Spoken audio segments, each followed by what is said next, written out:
자, 오늘 성경 읽기는요, 구약의 예레미야, 애가, 하박국입니다. 자, 오늘 1장 1절을 다 같이 보겠습니다. 시작. 슬프다 이 성이여, 전에는 사람들이 많더니 이제는 어찌 그리 적막하게 앉았는고, 전에는 열국 중에 크던 자가 이제는 과부같이 되었고, 전에는 열방 중에 공주였던 자가 이제는 강제 노동을 하는 자가 되었도다. 자, 애가라고 하는 얘기는 그 슬픈 노래죠, 그죠? 슬픈 노래, 애가. 그래서 여기 1장 1절에 말하기를 슬프다. 그래서 그 예레미야 애가는 그냥 슬픔의 노래예요. 나라가 망하게 됐고 예루살렘이 불타게 됐고, 그러니까 그거를 보면서 나는 지금 굉장히 슬프다, 이제 이런 얘기인데요. 얼마나 슬프냐. 그래서 이전하고 현재를 비교합니다. 전에는 사람이 많더니 이제는 어때요? 적막하다. 사람 볼 수가 없다. 그 다음에 전에는 열국 중에 크던 자가 이제는 뭐같이 됐다고요? 과부같이 됐다. 전에는 굉장히 번창했는데 지금은 혼자 있는 과부처럼 됐다. 그 다음에 전에는 열방 중에 뭐였어요? 공주였죠. 공주였어요. 굉장히 주목을 받고 사람들이 부러워했는데 현재는 뭐예요? 강제 노동을 하는, 노역하는 사람이 됐다. 이게 바로 멸망당한 예루살렘의 그 슬픔이에요. 옛날의 영광은 떠나가고. 그러니까 우리가 지금 믿음 생활하면서 성전에 출입하고 또 직분도 받고 봉사도 하고 또 주일날 교회로 올 수 있고, 이런 것들이 지금 말로 다 할 수 없는 기쁨이고 우리에게는 주어지는 축복인 줄로 믿습니다. 핍박 많을 때 같으면 교회를 어떻게 와요? 그리고 또 우리가 그 굉장히 그 교회가 희귀할 때 있잖아요. 교회가 귀할 때는 막 산 넘어서 오고 막 이렇게 해서 와야 되는 거예요. 그러니까 교회가 가깝고 또 교회 오면 또 너무 좋고 평화롭고, 그리고 누가 잡아가는 사람도 없고, 그러니까 지금처럼 누리는 거는 기쁨이 넘쳐나는, 복락이 넘쳐나는 그런 축복의 시대인 줄로 믿습니다. 그런데 이게 은혜가 쏟아지게 되면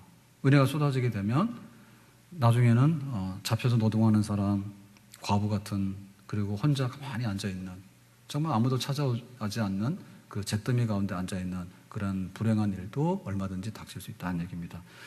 자, 거기에 대해서 이제 오늘 그 예레미야 애가의 그 정말 그 슬픔을 노래하는 그 맛을 좀 봐야 되겠는데, 자, 11절 말씀을 보겠습니다. 밑에 11절입니다. 시작. 내 눈이 눈물에 상하며 내 창자가 끊어지며 내 간이 땅에 쏟아졌으니 이는 딸 내 백성이 패망하여 어린 자녀와 젖 먹는 아이들이 성읍 거리에서 기절을 함이로다. 이렇게 눈물이 많이 쏟아지게 되면 나중에 눈물도 마르죠. 그리고 눈물이 많이 쏟아지게 되면 눈병이 난다고, 눈이 퉁퉁 붓고 그러잖아요. 많이 울어보셨어요? 그러면 이렇게 돼요. 눈이 상해요. 얼마나 슬퍼서 많이 울었던지 눈이 다 상해서 눈이 붓고 막 거기서 막 병이 나고 그런 겁니다. 창자는 어떻게 됐어요? 창자가 끊어지죠. 창자가 끊어진다는 얘기는 뭐예요? 우리가 굉장히 안 좋은 일이 있거나 굉장히 충격을 받거나 할 때 막 그 창자가 끊어지죠. 그 아픔, 속에 있는 아픔, 이 현실을 볼 때 너무나 감당하기 어려워가지고 창자가 끊어지는 것 같은 그런 아픔, 그런 거를 경험하게 된다 했고, 그 다음에 간이 쏟아지죠. 간이 쏟아진다는 얘기는 뭐죠? 간은 우리 몸 안에서 굉장히 중요한 그 장기 중에 하나입니다. 그런데 이 간이 이렇게 바깥으로 나오면 어떻게 돼요? 죽은 거지. 예? 내 생명의 근본이 되는 간이 쏟아져서 바깥으로 나오게 될 때는 그 사람 죽은 목숨과 같아. 그래서 여기 지금 창자나 간 이런 얘기는 속에 있는 아픔을 표현할 수 있는 그런 표현 방법들입니다. 자, 그랬는데 어린 자녀와 젖먹의 아이들이 성읍 거리에서 기절함이로다 그랬죠. 근데 길거리에 사람이 쓰러져 있는 것도 굉장히 안 좋은데 그 쓰러져 있는 대상이 누구죠? 어린 아이, 젖먹는 아이, 이런 아이들이 길거리에 기절해가지고 쓰러져 있고 막 시체처럼 이렇게 누워있다라고 하면 그 비극 중에 비극이죠. 어린 아이들이 보호받지 못하고 죽음에 다 방치되어 있다는 얘기는 희망이 하나도 없다, 이런 얘기가 되겠습니다. 자, 그 다음에 밑에 가서요, 21절에 가서 보겠습니다. 21절 시작. 늙은이와 젊은이가 다 길바닥에 엎드러져 싸우며 내 처녀들과 내 청년들이 칼에 쓰러졌나이다. 주께서 주의 진노의 날에 죽이시되 긍휼히 여기시 아니하시고 도륙하셨나이다. 자, 늙은이들이 길바닥에 엎어졌으니까 노년의 복이 없죠. 노년에 좋은 일을 봐야 되는데 길바닥에 엎어지게 되면 정말 그 노년에 아주 참혹한 일을 보게 되면 노인들은 차라리 죽는 게 낫죠, 그죠? 그런 걸 보게 되고요. 그 다음에 젊은이들이 길바닥에 엎어졌어요. 그럼 어떻게 되는 거예요? 젊은이들이 인생의 꽃을 피우고 한창 일하고 활동할 때인데 그냥 길바닥에 쓰러져서 전쟁 나가지고 다 길바닥에 쓰러져 죽는 그런 참상을 보게 되니까 희망이 없죠. 희망이 없습니다. 처녀들과 청년들이 칼에 쓰러졌다죠. 그래서 여기 처녀들, 청년들이라고 하는 것은 이제 막 결혼해야 되고 굉장히 아름답고 그런 사람들, 이런 사람들이 칼에 쓰러졌어. 그러면은 즐거운 일이라고는 없지. 어제 결혼식 하는데 보니까 뭐 우리 청년들이 축가를 했는데 어제는 좀 연습을 많이 한 것 같더라고. 근데 오늘은 싹 무시하네. 오늘 저녁에 그 밥 주잖아. 좀 고려해봐야 될 것 같아. 결혼식 올 때는 축가를 잘 못하면 밥도 못 얻어 먹으니까 막 연습을 말이에요. 굉장히 많이 했다고. 그리고 어제도 아침에 9시 반에 소집해가지고 연습한 거예요. 그랬잖아. 오늘 하라니까 안 하지. 그랬는데 이제 어제 축가도 잘했어요. 축가도 잘했는데 만나서 밥 먹으면서 이렇게 보니까 우리 청년들이 이제 사진 촬영하고 늦게 내려왔는가 주로. 그래서 원래는 카페에 가서 일찍 먹으라 그랬더니 늦게 내려왔는가 봐요. 그래서 이제 끝날 무렵에 와서 앉아서 먹더라고 어제 보니까. 근데 이제 가만 보니까 평상시에 보던 얼굴이 아니야. 막 화장하고, 예? 막 이렇게 정장도 하고, 그 다음에 남자들도 양복을 입고 왔더라고. 예? 그래가지고 내가 박민수도 양복 입으니까 그럴듯하다고. 모르시는 분들은 뭐 웃어요. 알면 웃지. 민수가 좀 그렇잖아요. 근데 양복 입어놓으니까 막 그럴듯하더라고. 그래서 보니까 이렇게 결혼식을 자주 해야지 청년들이 좀 발전할 것 같아. 예? 오늘도 보니까 어제 여파가 있어가지고 화장들을 안 지운 것 같아 보니까. 그래서 제가 소망하기는 빨리 좋은 짝을 찾아라. 그래서 무조건 다 데리고 오는 거야. 그러면 어제처럼 다 해준다고. 근데 저런 멀리 시집 가버리면 우리는 몰라. 그러니까 이렇게 결혼식 하게 되니까 막 청년들도 막 꾸미고요. 그리고 또 교회에서도 별로 웃을 일이 없잖아요. 근데 결혼식 하고 그러니까 와서 좀 웃고 좀 즐거운 때를 갖죠, 그죠? 이게 행복인데 만약에 재앙이 닥치게 되면 이 처녀 총각들 구경도 못해. 다 죽어가지고. 자, 그래서 밑에 가서요. 4장 1절에 가서 그 예레미야가 비극을 말할 때 어떻게 했는가. 4장 1절에 가서 보겠습니다. 시작.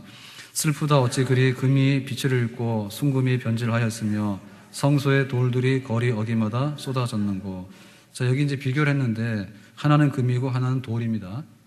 금이 비싸요? 돌이 비싸요? 그랬는데 금이 빛을 잃고 변질을 했어.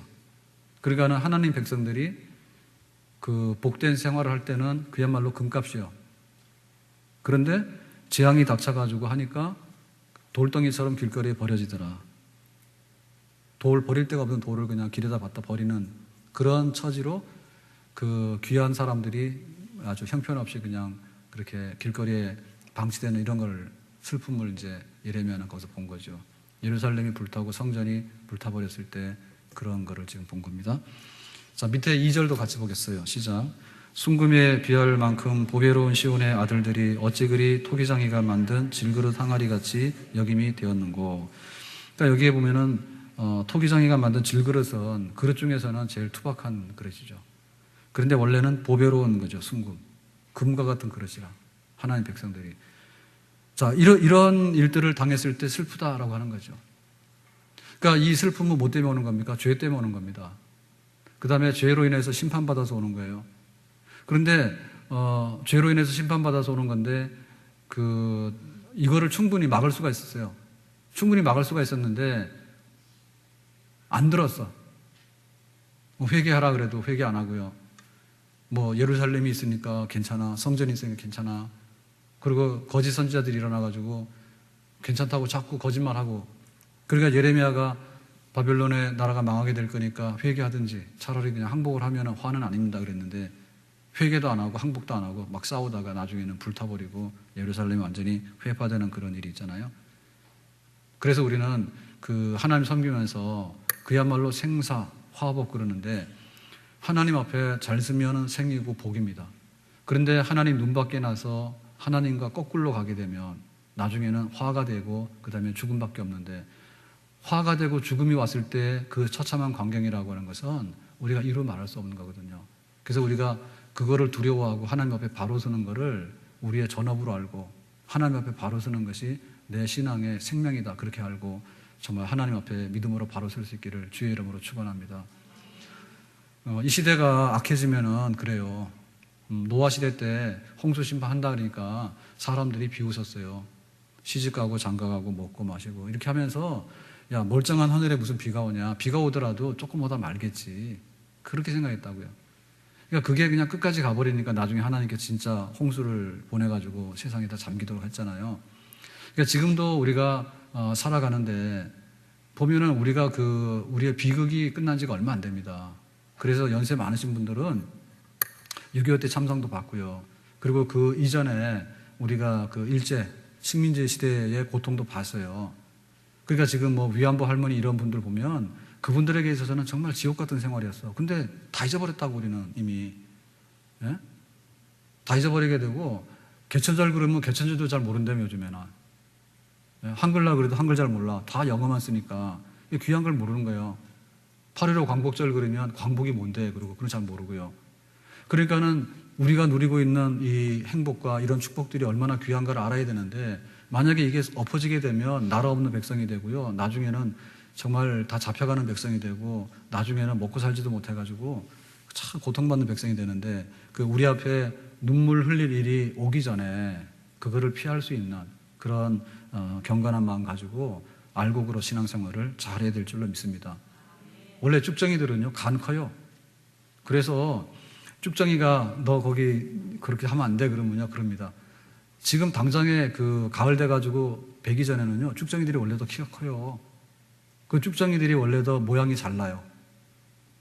예? 그러니까는 그 겉으로 보기에 막 그러는데 나중에는 그 쭉정이를 추수해가지고는 뗄감 불에 넣잖아요. 그러면 불타는 거는 그때 가서는 그거는 아주 상상이 안 되는 일이지. 근데 지금 당장에는 허세 부리고 막 나가거든요. 그러니까는 우리의 신앙생활의 마지막은 뭐냐면 하나님 앞에 두려움만 가져야 돼. 슬픈 일이 오지 않도록 우리가 하나님 앞에 바로 서자고 하는 그런 걸 가져야 되는데, 뭐 좋은 게 좋은 거고요. 그냥 이렇게 와가지고 교회 얹어가 이렇게 숟가락 얹어가지고 그냥 가만히 있다가 밥이나 떠먹으려고요. 이런 마음을 가지면은 정말 하나님 앞에서 눈물 흘릴 일이 오게 되는데, 우리가 진짜 신자가 되고 알곡이 되고 우리의 미래를 지금보다도 내일이 더 기쁜 일이 많아지는 것을 만들어 나갈 수 있는 그런 신자가 되기를 주님의 이름으로 축원합니다. 자, 그랬을 때 이렇게 그 원인이 뭐냐라고 했을 때요. 자, 2장 20절입니다. 2장 20절. 왜 이렇게 눈물 흘리고 슬퍼할 일이 나오게 됐는가? 2장 20절입니다. 시작. 여호와여 보시옵소서, 주께서 누구에게 이같이 행하셨는지요. 여인들이 어찌 자기 열매고 그들이 낳은 아이들을 먹으며 제사장들과 선지자들이 어찌 주의 성소에서 죽임을 당하오리까? 그러니까는 책임이 제사장과 선지자들에게 책임이 많아. 그러니까 이 사람들도 다 심판을 받았어. 그러니까 제사장 중에서 가짜 제사장이 이 책임을 져야 돼. 가짜 제사장의 특징은 뭐냐면 책임도 못 질 일 잘 된다라고 얘기해놓고 뒤돌아서서는 책임 안 지는 사람들. 그런 무책임한 사람들. 학교 선생님들이 공부를 가르칠 때 정말 이 공부를 가르쳐가지고 그 열매가 제대로 열리도록 해야 되는데, 그냥 문제 푸는 것만 가르치고 이렇게 하면 안 되죠, 그죠? 문제를 풀어가지고 네가 앞으로 어떻게 될 건가, 그런 거를 가르쳐야 되잖아요. 그러니까는 이 가짜 선생님들이 많으면은 지식은 많아지지만은 나중에 열매를 거둘 때 보면 열매가 없어요. 예? 우리 부모들도 자녀들한테 때로는 매를 들어야 됩니다. 그런데 자식 따라다니면서 하자는 대로 다 해주잖아요. 자식이 우상이잖아. 그러면 나중 가서 보면은 열매가 없어요. 그러니까 이 선지자들이나 제사장들이나 지도자들인데 그냥 오냐 하고요. 그냥 좋은 게 좋은 거야 하고, 그냥 오늘 먹고 마시자 하고, 그런 일 없을 거라 하고, 이렇게 해온 지도자들의 책임 때문에 결국에는 이 슬픈 일들이 여기에 닥쳤다는 얘기죠. 그래서 우리가 그 지도자를 볼 때 사실 지도자는 그냥 동격으로 보면 안 됩니다. 왜냐하면은 내가 갖지 못한 부분에 관해서 알려주는 게 지도자의 몫이잖아요. 그러니까는 항상 내 기준과 내 수준으로 보면 안 되고요. 내 기준과 내 수준으로 보면 안 되고 정말 하나님 편에서 뭔가를 하는가 그거를 볼 줄 아는, 그렇게 우리가 그 지도자를 이해하고 따라갈 수 있는. 내가 할 줄 아는 걸 다 알면은 내 친구 되는 거지 무슨 지도자가 됩니까? 그런데 책임감도 다르고 보는 안목도 다르고, 그러니까 지도자가 되거든요. 그래서 우리가 교회에서도 신앙생활 할 때 그냥 예를 들면은 그러더라고요. 아까 밥 먹고 나서도 이렇게 얘기를 하는데 대화 중에 수요일 날 기도원 갈래? 그런 대화 좀 하셨어요?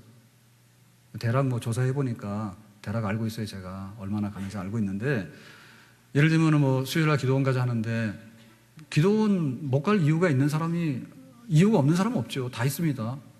난 자야 돼. 그것도 이유입니다. 그죠? 그것도 이유입니다. 다 있는데 우리가 볼 때 이거는 왜 가야 될 가치가 있는 거야 라고 할 때 정말 기도하고 우리가 영적으로 한번 일어날 수 있는 그런 기회, 그리고 교회가 한다고 하면 나도 해야 되는 거예요.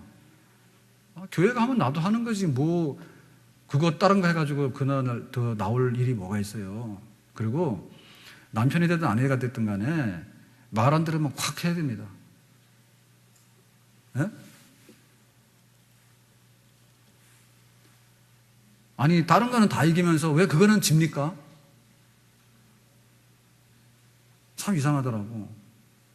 우리가 양보할 게 있잖아요. 양보할 거는 다 양보하세요. 그러면 월화수목금토 다 해드리세요. 그렇지만 주일날 예배 드리러 간다 가세요. 가는 게 아니라 오세요. 오시는데 목숨 걸고 하라. 목숨 걸고. 그런데 평상시에 얼마나 잘못 보였으면 주일날도 끌려가서 이렇게 비율을 맞춰야 되냐고요. 제가 얘기했다 하지 말고 그냥 그렇게 가서 하세요. 평상시에 우리가 좋은 거 많이 하잖아요. 다 하고 그러고 나서 정말 영적으로 살겠다, 그리고 교회가 같이 모여서 한번 기도하겠다라고 하는데 그냥 내가 그날만 가서 기도하나? 나는 골방에 들어가서 기도하는데 그런 사람 쳐놓고 골방 가서 기도하는 사람도 없어. 그리고 골방 가서 기도해봐야 하나님 안 들어주셔. 예? 같이 모여서 기도하자는 날인데 그날 따라서 골방 가가지고 혼자 기도, 너 여기 왜 왔냐? 기도원 가지. 다 가는데. 그렇게 말씀하실 거예요. 그러니까 그건 좀 용기 좀 가져야 돼. 용기를 가져서 정말 내가 양보할 거 있고 내가 섬길 게 있지만은 정말 하나님 앞에 그것이 안 좋은 결과가 나올 일에 관해서는 목숨 걸고 막아내고 바로 쓰는 그런 게, 그게 남편이 됐든 아내가 됐든 마찬가지입니다. 예. 그래서 부부가 함께 살도록 하는 거예요. 왜냐하면 한 사람이 판단을 잘못하기 때문에. 그런데 잘못하는 것을 부부가 함께 합심해가지고 잘못을 두별하라고 그렇게 짝을 지어주신 것은 아니라 그 말이지. 그래서 교회를 보면서도 그렇고 가정을 보면서도 그렇고 슬픈 일을 만나는 거는 안 될 일을 안 된다고 안 했기 때문에 그런 일이 오는 겁니다. 그러니까 지금 예레미야가 얼마나 눈물을 많이 쏟아놓냐면 눈물을 많이 쏟아냅니다. 자, 그 다음에 또 한 가지 이유는 뭐냐면 4장 17절입니다. 4장 17절에 또 한 가지 이유가 있는데 왜 이렇게 많은 눈물을 쏟게 됐냐 할 때 시작. 우리가 헛되이 도움을 바람으로 우리의 눈이 상함이요 우리를 구원하지 못할 나라를 바라보았도다. 이건 뭐냐면 바벨론한테 얻어터진다 하니까 사람들이 생각하기를 야 바벨론한테 얻어터지면 애굽 가서 도움 요청하면 되지 이렇게 한 거예요. 그래가지고는 애굽을 기대하고요. 애굽의 도움을 기대하고요. 그리고 바벨론이 세니까 반바벨론 연합전선이 있거든요. 바벨론 싫어하는 사람들끼리 쭉 모여가지고 우리끼리 힘을 합치고 또 애국의 도움 받으면 된다라고 하는 그런 생각. 그러니까는 하나님의 도움을 받고서 하나님 앞에 내가 어떻게 할 것인가에 대한 생각이 없이요. 카드로 말하면 돌려막기라는 거 있잖아요. 그죠? 이거 터지면 저거 갖다 맞고 저거 터지면 저거 갖다 맞고 이렇게 하니까 결국에 가서는 뭐냐면 나중에 무너질 때 100배로 무너지는 거죠. 차라리 바벨론에 항복을 했으면 화를 안 입어요. 그런데 바벨론하고 끝까지 싸우면서 도움도 주지 못하는 애굽에 가가지고 애굽이 바벨론한테 지거든요. 그런데 거기 가가지고 도움받으려고 하다 보니까 이 멸망이 2배, 3배로 불쌍해지는 그런 게 결과 오게 된 거죠. 그래서 우리가 하나님께서 말씀하시는 대로 바로 쓰는 일과 그 다음에 도움이 안 되는 것에 관해서 끼웃거리면서 도움 받으려고 하는 사람은 마지막에 가서 심히도 어려운 것을 당하게 될 것이다. 그러니까 하나님 앞에서 하나님만을 의지하는 신앙생활에 전념할 수 있는, 진짜 하나님과 내가 경건의 능력으로 연합되어지는 그런 생활이 우리에게 있기를 주님의 이름으로 축원합니다. 자, 그랬을 때 다시 3장으로 가서 보겠습니다. 자, 3장으로 가서요. 3장 19절과 20절입니다. 시작. 내 고초와 재난과 쑥과 담즙을 기억하소서. 내 마음이 그것을 기억하고 내가 낙심이 되오나. 지금 여기 내가라고 하는 것은 예레미야인데요. 고초와 재난과 쑥과 담즙이요. 이거는 뭐냐면 한결같이 쓴맛이요. 굉장히 고통스럽다는 표시예요. 근데 누가 지금 고통스러워요? 예레미야가, 내가. 근데 사실은 예레미야는 하나님 앞에 바로 선 선지자예요. 그러니까 예레미야를 볼 때는 나는 고초나 쑥이나 담즙이나 이거하고는 상관이 없는 사람입니다. 그래서 여기서 지금 예레미야가 쓰다라고 하는 표현은 뭐냐면 내가 고생스러워서 하나님 앞에 하는 얘기가 아니고 내 동족들, 예루살렘에 거하는 거민들, 이스라엘 백성들이 지금 망하게 돼가지고 눈물을 쏟아놓고 하는 그것이 나의 슬픔으로 받아들여진다, 이런 얘기예요. 그러니까 이건 뭐냐면 남의 불행이 내 불행이라는 얘기죠. 남의 불행이 내 불행이라는 얘기죠. 그리고 남이 불행하게 된 것은 내 책임이 많고 내 탓이 많다라는 거죠. 이게 바로 예레미야 선지자의 마음이에요. 선지자의 마음이 이런 거예요. 너는 배고프지 나는 배불러, 노래 부르고 가는 사람은 선지자 아닙니다. 그리고 너는 너고 나는 나다라고 모른다고 하는 것도 선지자가 아닙니다. 그러니까 선지자의 마음이라고 하는 것은 뭐냐면 너의 아픔이 나의 아픔이야. 나는 사실 안 아파. 근데 너의 아픈 것을 보니까 내가 아프게 느껴져 통증이 오는 거야. 이런 사람들이 많아지게 되면 여기 예루살렘이 멸망하는 일은 사실은 없어요. 그런데 망할 사람이 망하지 않는다고 기고만장해서 교만하거나 혹은 너나 망하지 나는 안 망한다고 하는 그런 너하고 나하고 담을 쌓고 있는 이런 그 공동체의 연합정신, 공동체가 함께 기뻐하고 함께 슬퍼해야 된다고 하는 이게 없는 사람들, 이런 사람들 때문에 결국에는 이런 재앙이 온 것이죠. 우리가 보면서 우리 가족이 행복하게 살려고 그러잖아요. 그러면 가족 식구들을 위하고 내가 고생하더라도 이런 마음 가지면 되는 거예요. 예레미야 그런 마음이에요. 그런데 식구들은 피눈물을 흘리든 말든 간에 나는 허랑방탕하고 다닌다 그러면 그 가정이 고통이 끝나질 않아요. 네? 교회 마찬가지예요. 교회가 든든히 서가려면요, 교회의 짐이 내 짐이다. 그리고 교회의 눈물이 나의 눈물이다. 이렇게 생각하고요. 나는 따뜻하게 밥 먹고 살지만은 우리 성도들 중에 배고픈 성도들이 얼마나 고통스러울까. 나는 건강하지만은 아픈 성도들이 얼마나 아플까. 그리고 나는 지금 교회를 할 만해. 그런데 참 교회에 십자가를 메고 나가서 일하는, 아주 고생스럽게 일하는 그런 분들이 있잖아요. 그런 분들의 수고를 내가 기억한다면은 교회 잘 되죠. 예? 교회 와가지고요, 자기 손에 물 한 방울 묻으면은요 탁 텁니다. 예? 남이 바가지를 쓰든 말든 상관이 없어. 그렇게 하면은 교회에 슬픈 일이 닥치고요, 교회 망해요.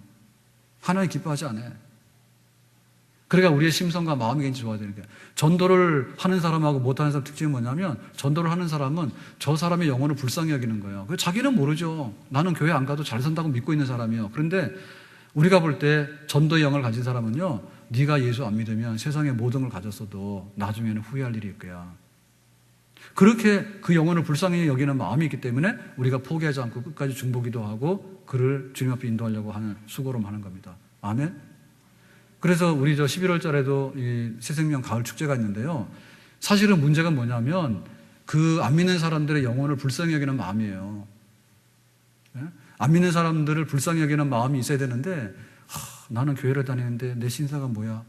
저 안 믿는 사람이 너무나 부러워. 그러니까 가가지고 말도 못하는 거지. 가가지고 교회 다니라 할 때, 야, 너같이 교회 다니려면 나처럼 교회를 다니지 마라. 그러니까 가가지고 감동받아가지고 또 교회를 안 와버려. 그때부터.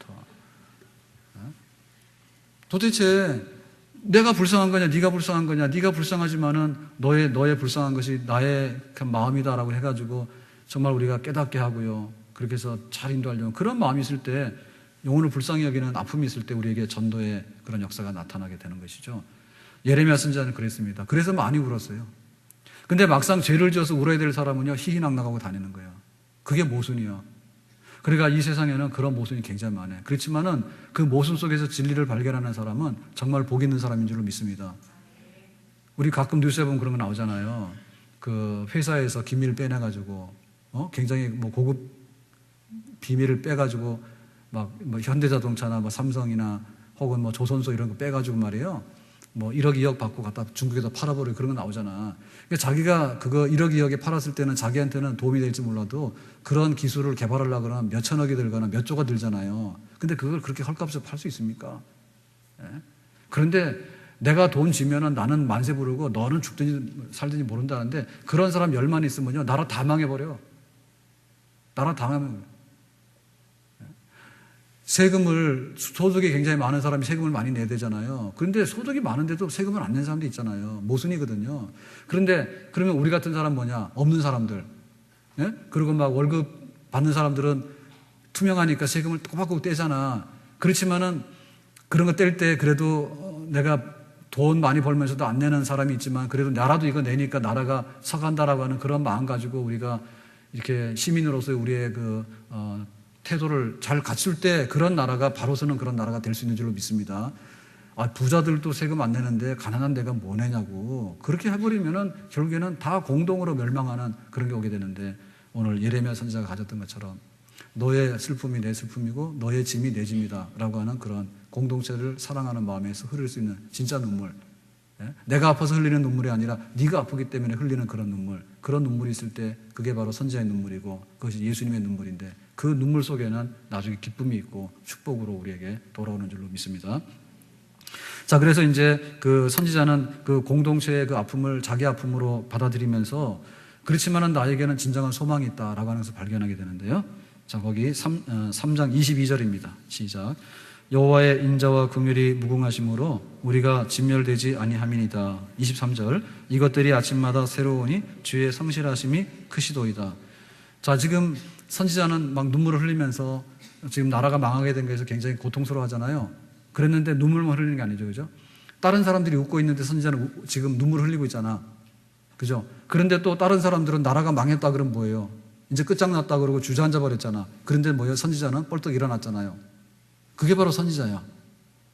남들이 잘못 웃을 때 자기는 울고 있는 거고요. 그리고 남들이 포기할 때 자기는 새로운 희망을 발견하고 그게 선지자야. 그랬을 때 우리가 이렇게 예루살렘이 불타가지고 지금은 낭망 중에 있지만 왜 우리에게 소망이 있는가? 그 이유를 밝히는데 22절에 뭐라 했습니까? 여호와의 인자와 긍휼이 무궁하심으로 하나님께서 긍휼히 여기시고 불쌍히 여기시는 그리고 하나님의 그 사랑이 정말 말로 다 할 수 없을 만큼 크므로 그거를 발견한 거죠. 그러니까 하나님이 지금 바벨론의 나라가 망하는 그런 그 매를 든 것은 이거는 진심이 아니다. 하나님이 우리를 사랑하기 때문에 우리를 깨우치기 위해서 잠깐 매를 든 것이지 하나님이 성품 자체가 파괴적이고 백성들을 버리고 막 난폭하고 책임 없고 이런 분이 아니다. 하나님의 인자와 긍휼은 지금도 무궁무진하시다.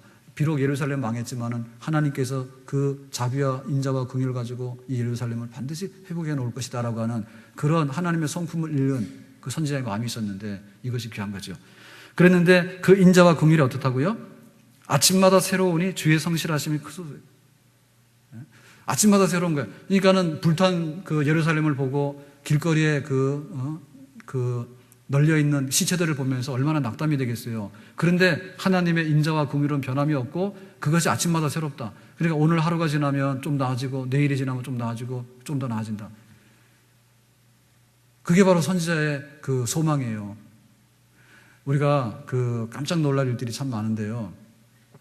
뭐 난지도를 가다 보면 난지도가 옛날에는 쓰레기 동산이었어요. 근데 어느 날 가보니까 거기 나무 숲이 서가지고 지금은 생태공원으로 탈바꿈했잖아요. 그리고 산불이 났어. 산불이 탁 지나가고 나면은 풀 한 포기도 없다고 처음에는. 근데 2년, 3년 지나고 나면 풀이 나오기 시작합니다.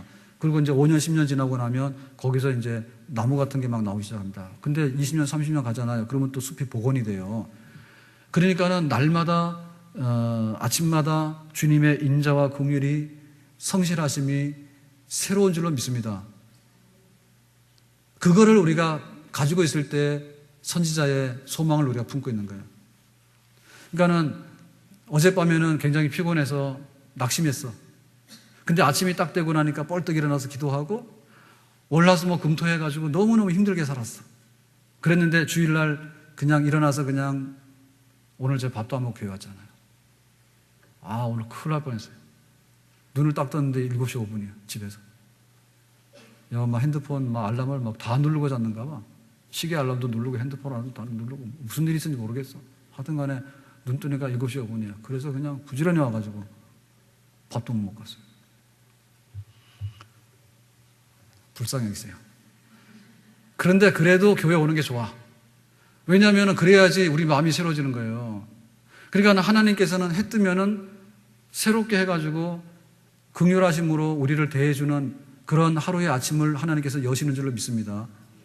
그러니까 하나님께서는 잘못돼가지고 망가지는 쪽으로 아침을 여는 법은 없어요. 근데 우리 믿음이 그걸 못 따라가는 거예요. 우리 믿음 못 따라가는 거예요. 그러니까 선지자가 그걸 본 거예요. 나라가 괜찮다라고 막 거짓말할 때 아니야 이 나라는 망할 거야 그렇게 해서 눈물을 흘렸잖아요. 막상 나라가 망하고 나니까 사람들이 우리는 끝장났다고 그냥 주저앉아 버리니까 뭡니까? 예레미야는 뭡니까? 일어나가지고 주의 인자와 긍휼하심이 무궁무진한데 그것이 아침마다 새롭다. 아침에 해 뜨고 나니까 새롭고 사실이 그렇습니다. 그래서 지나고 나면요 풀이 막 일어나고 나무가 막 일어나고 나중에 울창한 수풀이 되잖아요. 그러니까 이게 70년 지나고 나니까 바벨론의 포로로 잡혀갔던 백성들을 돌아오게 하죠. 그래가지고 성전을 회복하죠. 그러니까는 하나님께서 그 하시는 성실하심이라고 하는 것은요 우리가 말로 다 할 수 없는데 우리가 믿음으로 못 따라가는 게 문제예요. 아침에 해가 딱 뜨면은 우리는 어쩔 수 없이 일어나잖아요. 늦잠을 많이 못 자는 이유가 뭐냐면 아침이 됐는데도 12시간마다 아침 저녁이 바뀌잖아요. 근데 아침이 됐는데 만약에 밤이 계속되는 거야. 그러면 사람들 곰처럼 겨울잠 잡니다. 안 일어납니다. 잘. 눈 떴다가도 또 자고 또 자고 그래요. 왜냐하면 해가 안 뜨니까. 그럼 계속해서 그냥 잠만 자고요. 그래서 저기 안 되는 사람이 뭐냐면 처음부터 다 안 되는 게 아니거든요. 도박을 해서 잃었잖아요. 그러면은 그 다음에 안 가면 됩니다. 도박을 해서 잃으면요. 도박하다 죽으려고 작정을 합니다. 그럼 다 잃잖아요. 그러면 진짜 가서 또 죽습니다. 그러니까 그게 뭐냐면 아침이 안 와서 그런 거예요. 도박을 해서 실수를 했단 말입니다. 그런데 아침에 해가 딱 뜨잖아요. 그러면은 잠을 못 자잖아요. 해 떴는데 어떻게 잡니까? 그러니까 그냥 부시시하고 일어나서 일터로 나가면 돌아올 가능성이 많아요. 그런데 커튼 딱 쳐놓고 24시간 밤이야. 오늘도 밤이고 내일도 밤이고 깜깜하게 하니까 결국에 뭐냐면 사망으로 가는 거예요. 그래 우리에게 소망이 있어. 성도들에게 소망은 뭐냐면 오늘은 안 됐더라도 내일은 된다라고 하나 그 소망 가지고 아침을 열고 일주일 내내 안 되더라도요. 주일날 소망의 아침을 열고 그리고 1년 내내 안 되더라도 내년에는 새해에는 하나님께서 예비하신 희망이 우리에게 올 것이다라고 하는 그런 희망 중에 새해를 열어가는 사람들에게는 반드시 이 눈물을 거두고 기쁨으로 단을 거두는 그런 미래가 우리 앞에 펼쳐지게 될 줄로 믿습니다.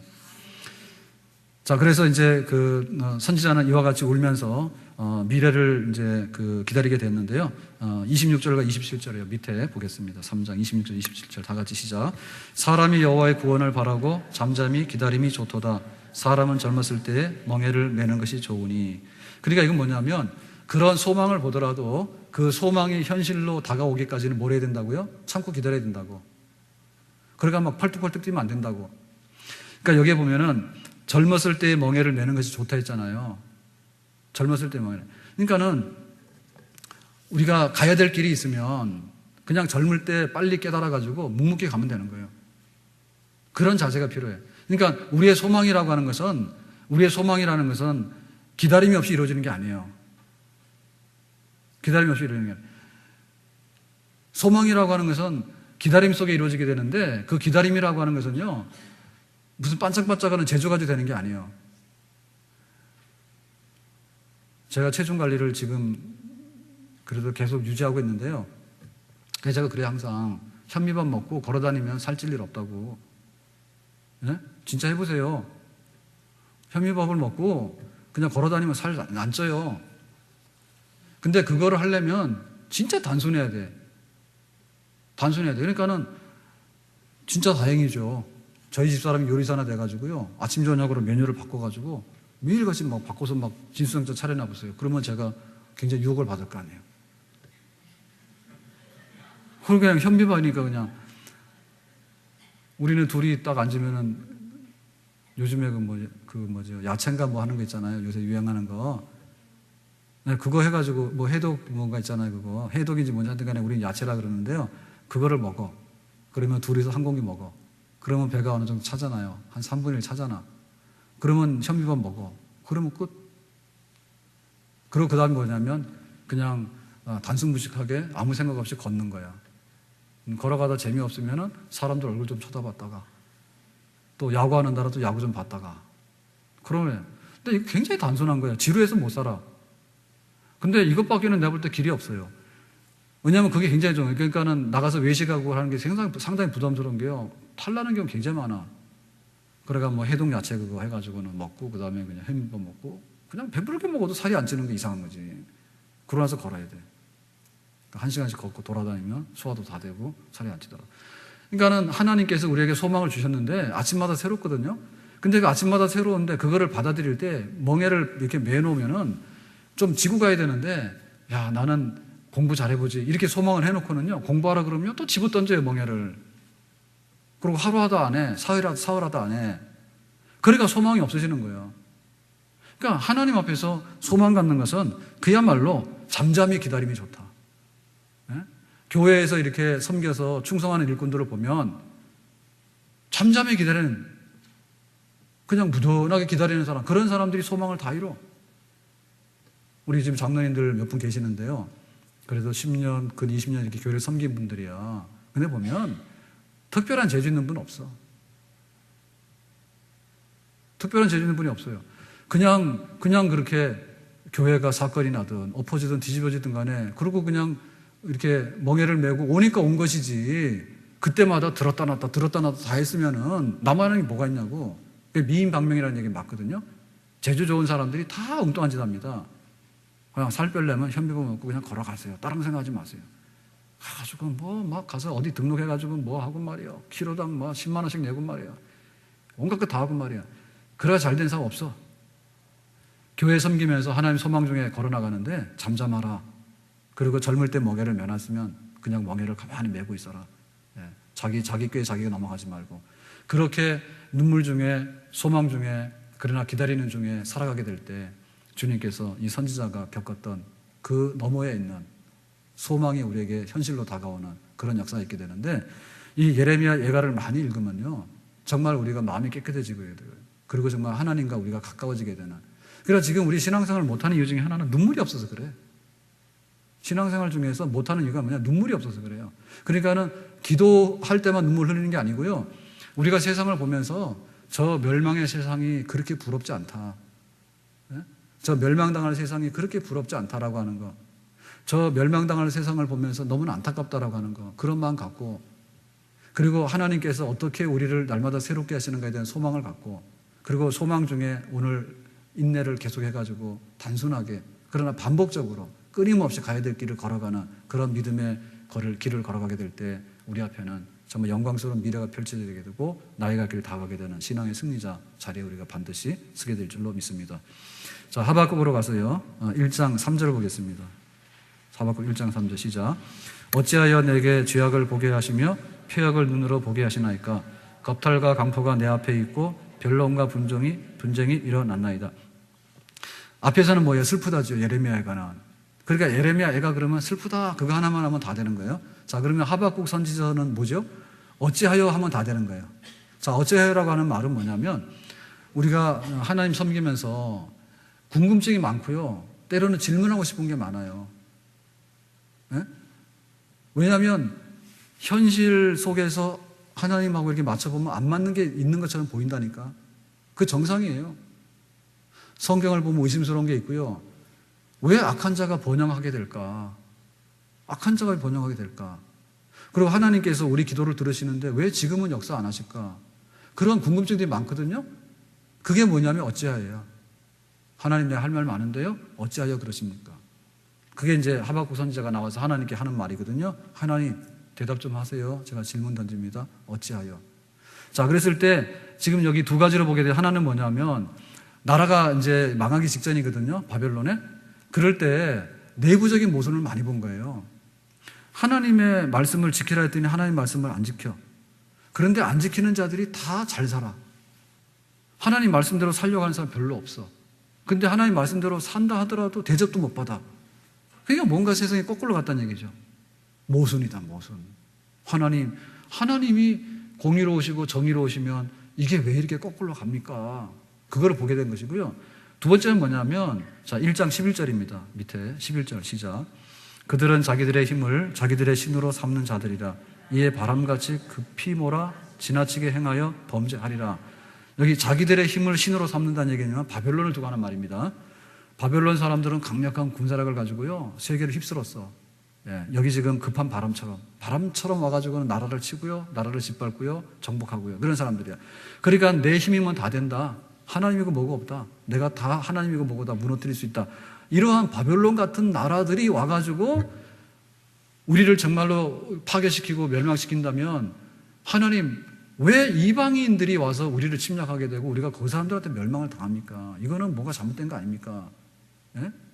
내부적으로 보더라도 왜 말씀이 시행되지 않고 말씀을 지키는 사람이 왜 대접을 못 받습니까? 왜 이방인의 손에 의해서 우리가 망하게 되고 예루살렘이 다 불타게 됩니까? 말이 됩니까? 그런 의문이죠, 그죠? 온갖 의문투성이 다 있는 거예요. 하나님 향해서. 하나님 답하세요. 하나님 살아계신 보여주세요. 자, 그럴 때 하나님께서 답을 해주시는데 어떻게 했는가? 자, 보면 2장 1절에요. 기다립니다, 그죠? 다 같이 시작. 내가 내 파수하는 곳에 서며 성루에 쓰리라.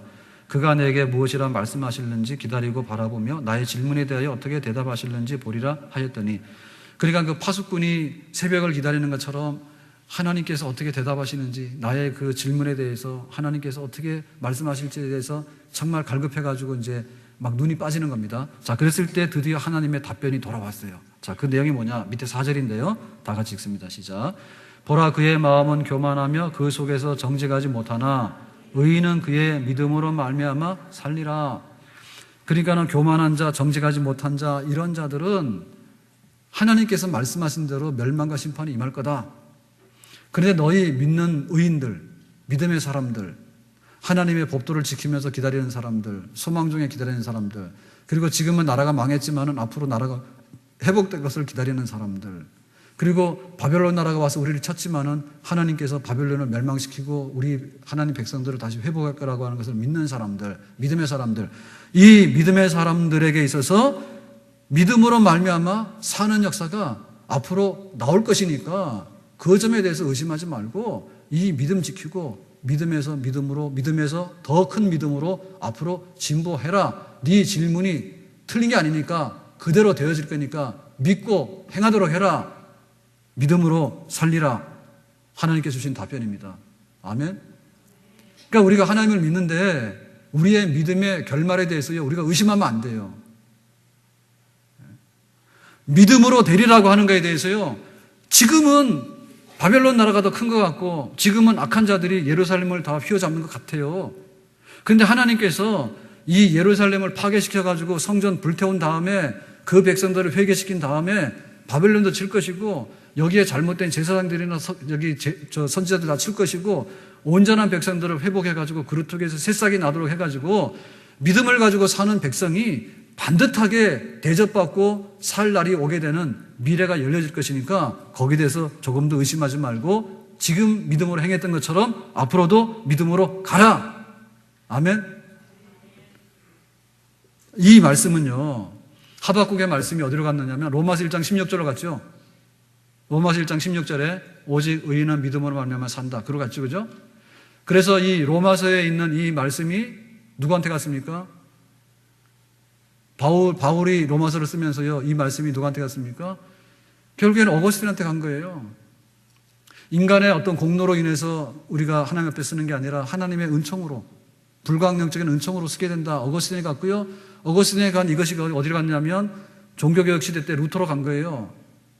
그래서 교회가 어떻게 살 것이냐라고 할 때 믿음으로 사는 것이고, 어떻게 우리가 구원받는가라고 할 때 믿음으로 구원받는다고 루터가 하박국을 발견한 것이고 로마서를 발견한 것이고 앞에 어거스틴의 그 신앙을 발견한 것이고, 그래서 루터의 믿음으로 구원받는다고 하는 그 발견의 진리가 종교개혁의 새로운 시대를 열었고 지금 우리가 그 후손들입니다.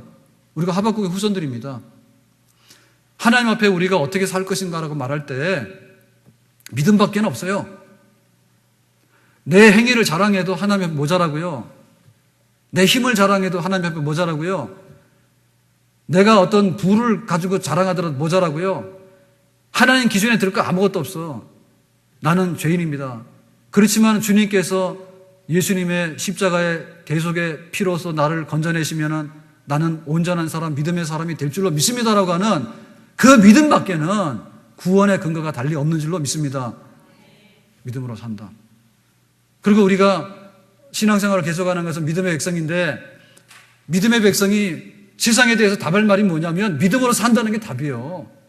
너는 왜 기도했는데 그렇게 응답이 안 되냐라고 말할 때, 믿음으로 기도하는 자가 응답받아서 산다라고 세상에도 답변하는 것이 바로 우리가 세상에다 해야 될 답변입니다. 아멘? 너는 교회를 계속 다니는데 너 어떻게 된 거냐라고 말할 때, 나는 예배드리고 하나님 나라를 사모하고 살다가 하나님 나라에 가고 하나님께서 마침내 제 이름으로 인해가지고 새하늘과 새 땅을 이 땅에 이루시는 하나님의 영광의 나라를 펼칠 텐데 나는 거기에 들어가게 되는 시민이다. 나는 지금 믿는데 내 믿음대로 장차 모든 것이 그대로 이루어질 줄로 믿는다. 그러니까 우리 속에 때로는 의심이 일어나요. 때로는 우리에게요, 하나님 앞에 질문하고 싶은 것들이 있어요. 하나님, 상황이 이 정도인데도 이거는 어떻게 되죠? 그리고 이 사람하고 나하고를 비교하면 이렇게 되는데 우리가 어떻게 되는 거죠? 그런 의심이나 질문이나 그런 혼란이나 뒤죽박죽된 것에 대해서 우리가 굉장히 난처하고 이런 것들이 있거든요. 그런데 한결같이 믿음의 눈으로, 믿음의 마음으로, 믿음의 발걸음으로, 믿음으로 한 걸음 한 걸음 헤치고 나가게 될 때 모든 것이 평탄하게 되고 모든 것이 바로잡히게 되고 마침내 믿음대로 결과가 우리 품 안으로 돌아오게 되는 그런 산 역사가 있게 되는 줄로 믿습니다. 자, 밑에 믿음으로 인해서 얻게 되는 결말을 이렇게 말하는데요. 12절 말씀 보겠습니다. 시작. 피로 성읍을 건설하며 불의로 성을 건축하는 자에게 화 있을진저. 밑에 이는 물이 바다를 덮은 같이 여호와의 영광을 인정하는 것이 세상에 가득함이로다. 그러니까는 그 물이 바다를 덮었는데 그 바다를 측량할 수 없죠. 여호와의 영광을 인정하는 것이 세상에 가득한데, 여호와의 영광은 어떻게 보냐면 믿음대로 되어지는 구원, 믿음대로 되어지는 응답, 믿음대로 사는 것에 대해서 하나님께서 복주심, 응답, 이것이 나중에 세상을 뒤덮을 거란 얘기지. 지금은 의심이 뒤덮어요. 지금은 불신이 뒤덮어요. 지금은 갈등이 뒤덮을 수 있어요. 교회에서도 뭐 하자 그러면요, 여호수아 갈렙은 둘밖에 없잖아요. 나머지 10명은 다 배신자들 아니에요. 교회도 믿음 없는 사람이 득세한다고. 그러니까 때로는 우리가 헷갈릴 수가 있어. 그렇지만 결말은 뭐냐면 피로 성읍을 건설하고 불의로 성을 건축하는 자는 화 있을진저. 하나님 말씀을 어기는 사람들, 바벨론 같은 이방의 세력들, 돈 많은 세력들, 세상의 정욕을 품고 살아가는 사람들, 이런 사람들이 와서 뭘 하는 것 같지만 그 사람들에게 화가 있고 심판이 있을 것이다. 그리고 나서 그 결말에 있어서는 뭐냐면 물이 바다를 덮는 것처럼, 온 세상을 뒤덮는 그 바다의 그 광대한 물처럼 여호와의 영광을 인정하는 것이 믿음으로 산 사람들에게 있어서 하나님께서 그대로 대답해 주시는 그 여호와의 영광이 가득할 것인데, 지금은 믿는 사람들이 열의 하나입니다. 그렇지만 마지막에는 열의 하나 되는 믿는 사람들이 믿음으로 세상에 대해서 증거하는 것이 열이 되고 백이 될 줄로 믿습니다. 지금은 교회가 소수자들입니다. 그렇지만 하나님께서 믿음의 사람들이 모인 이 교회 공동체가 앞으로 어떻게 하나님 나라가 전개될 때 교회가 바로 하나님 나라를 건설하는 이게 근거가 되고 이 교회가 터전이 되는가를, 안 믿는 사람들 100명 있어도요, 하나님 그거 가지고서 하나님 나라 건설하는 게 아니에요. 교회로 통해서, 믿는 백성들을 통해서 하나님께서 건설하는 영광의 세계가 우리 앞에 펼쳐지게 될 것인데, 그때 믿는 사람들이 가득 차게 되고 믿는 사람들이 주인공이 되고 믿는 사람들이 여호와의 영광을 선포하는데 다 중심에 서게 되는 그런 영광의 미래가 우리 앞에 반듯하게 올 줄로 믿습니다. 그래서 이 얘기를 믿은 지금 하박국이 어떻게 답변하는가 하니 밑에 나오는 3장 2절의 말씀인데요. 다 같이 시작. 여호와여, 내가 주께 대한 소문을 듣고 놀랐나이다. 여호와여, 주는 주의 일을 이 수년 내에 부응하게 하옵소서. 이 수년 내에 나타내시옵소서. 진노 중이라도 긍휼을 잊지 마옵소서. 자, 우리가 성경에 굉장히 그 소중한 성경 구절 중에 하나잖아요. 수년 내에 부응하게 하옵소서. 그랬을 때 이 말이 무슨 뜻인가 여기 나와 있는데요. 수년 내에 부응하라는 얘기는 그냥 내가 잘 먹고 잘 살겠다라고 하는 그런 뜻만을 의미하는 게 아니고, 바벨론 나라가 지금은 우리를 침략합니다. 그런데 하나님께서 바벨론 나라를 멸망시키시고요, 여호와의 영광이 가득한 물이 바다를 덮음처럼 그런 미래에 하나님 나라의 영광이 도래하게 될 거예요. 그런 일들이 속히 오라고 말이죠. 우리가 지금은 예수 믿고 구원받는다 그러면요, 사람들이 비웃어요. 야, 대학도 안 나왔는데? 너는 좀 철학도 모르는데? 그리고 네가 하는 걸 보니까 뭐 이렇게 별로 그렇게 무릎팍 기고 다니면서 그렇게 열심히 안 하던데 네가 예수 믿는다는 그것 가지고 과연 구원받을까라고 세상 사람들이 의심을 하게 되고 우리를 굉장히 때로는 조롱할 때도 있잖아요. 뭐 믿는 거 그 정도 가지고 되겠느냐 이렇게 말하는 게 있잖아요. 그런데 믿는 자들이 구원을 받아서 충분하다라고 하는 것을 하나님께서 보여주시는 영광이 바다를 덮는 그런 날이 오게 될 것인데, 그 하나님의 그 구원과 하나님의 영광이 가득한 믿는 자들이 쓰고 믿는 교회가 차고도 넘치고 믿는 자들을 통해서 하나님 나라가 이 땅에 도래하게 되는, 악이 멸망하고 영광스러운 새하늘과 새 땅이 도래하게 되는 그런 영광스러운 때, 바로 그때가 부흥의 때, 우리가 바라보는 부흥의 때, 그런 부흥의 때가 우리에게 속히 오기를 원합니다. 이 열망이 있을 때 우리가 신앙생활하게 되는 거죠. 가가지고는요 99% 지고요 1% 숨만 남아가지고요 마지막 숨을 몰아쉬는 임종 직전에 그런 성도들이 되면 안 돼요.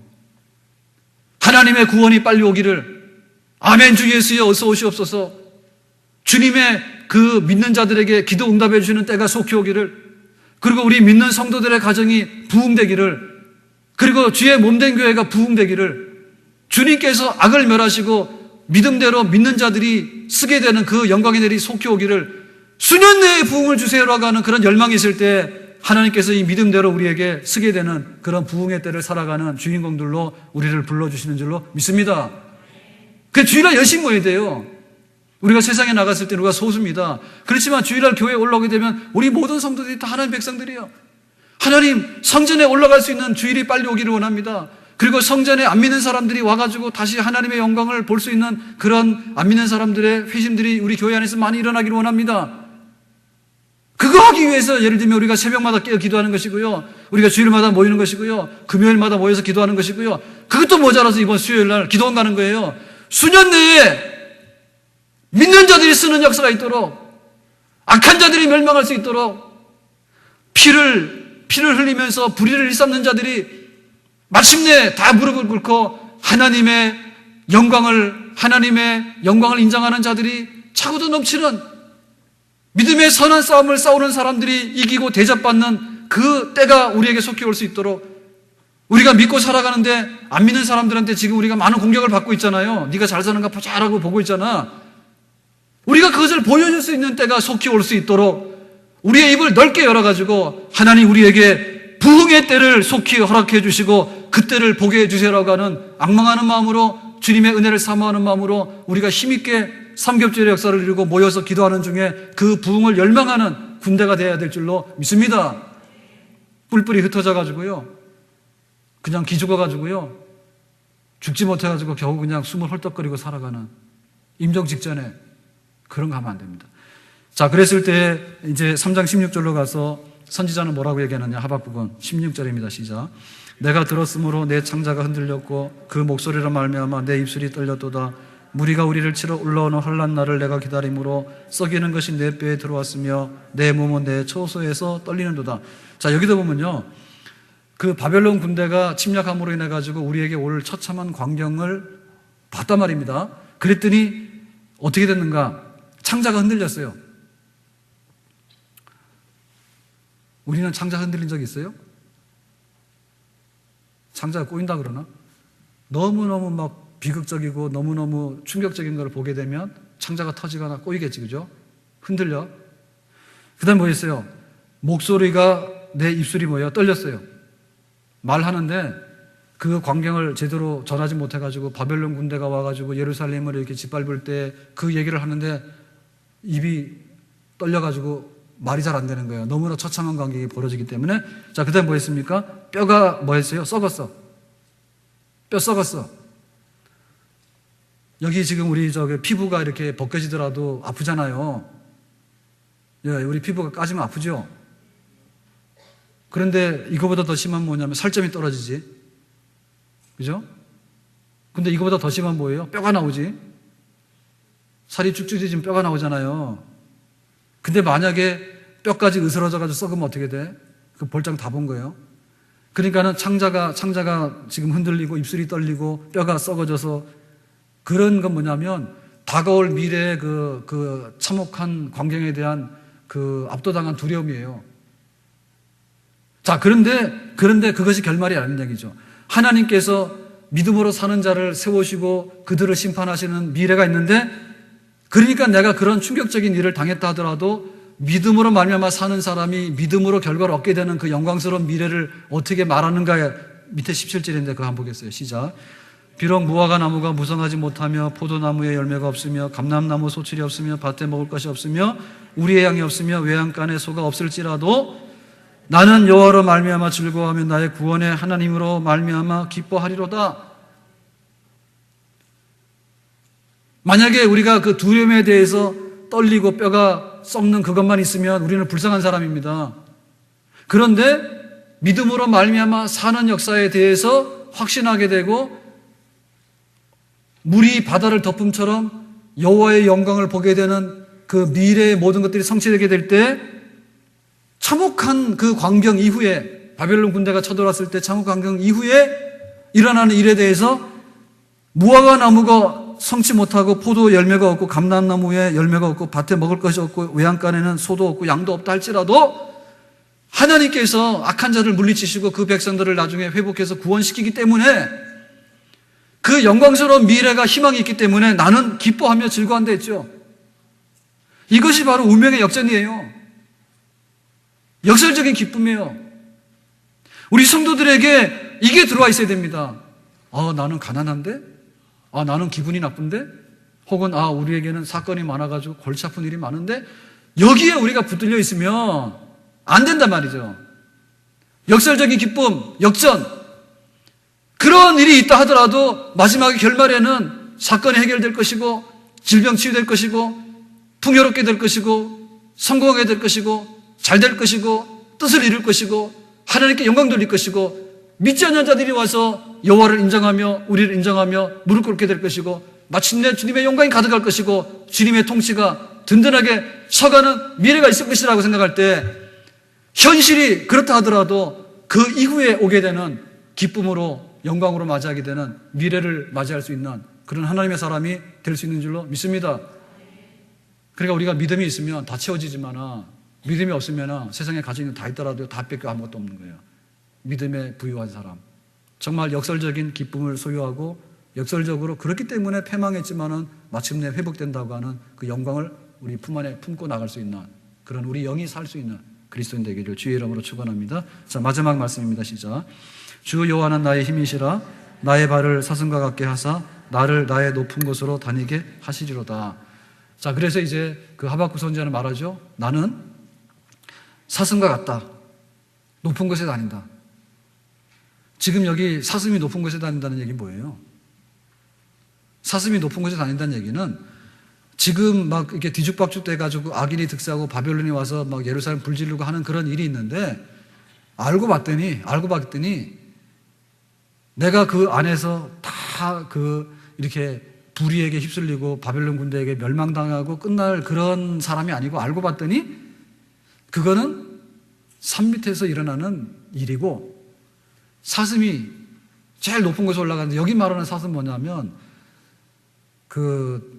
위로 올라가는 사슴이에요. 사슴은 밑으로 내려가면 못 내려간다 하더라고. 구조가 이렇게 해서 높은 곳에. 근데 우리는 등산하게 되면 사람이라는 것은 높은 곳에 올라가면 힘들어서 안 갈라 하잖아요. 주로 밑으로만 내려갈라 하잖아. 근데 요 사슴은 위로 올라가는 거야. 그러니까는 바위 틈 꼭대기까지 힘들이지 않고 이렇게 살금살금 올라가는 사슴이죠. 네? 정상에 올라가는 사슴. 그 사슴의 발. 그것이 마침내 우리들의 모습이에요. 그러니까 우리는 보면 높은 곳을 올라가는데 다른 사람들 못 올라간다, 힘들어서.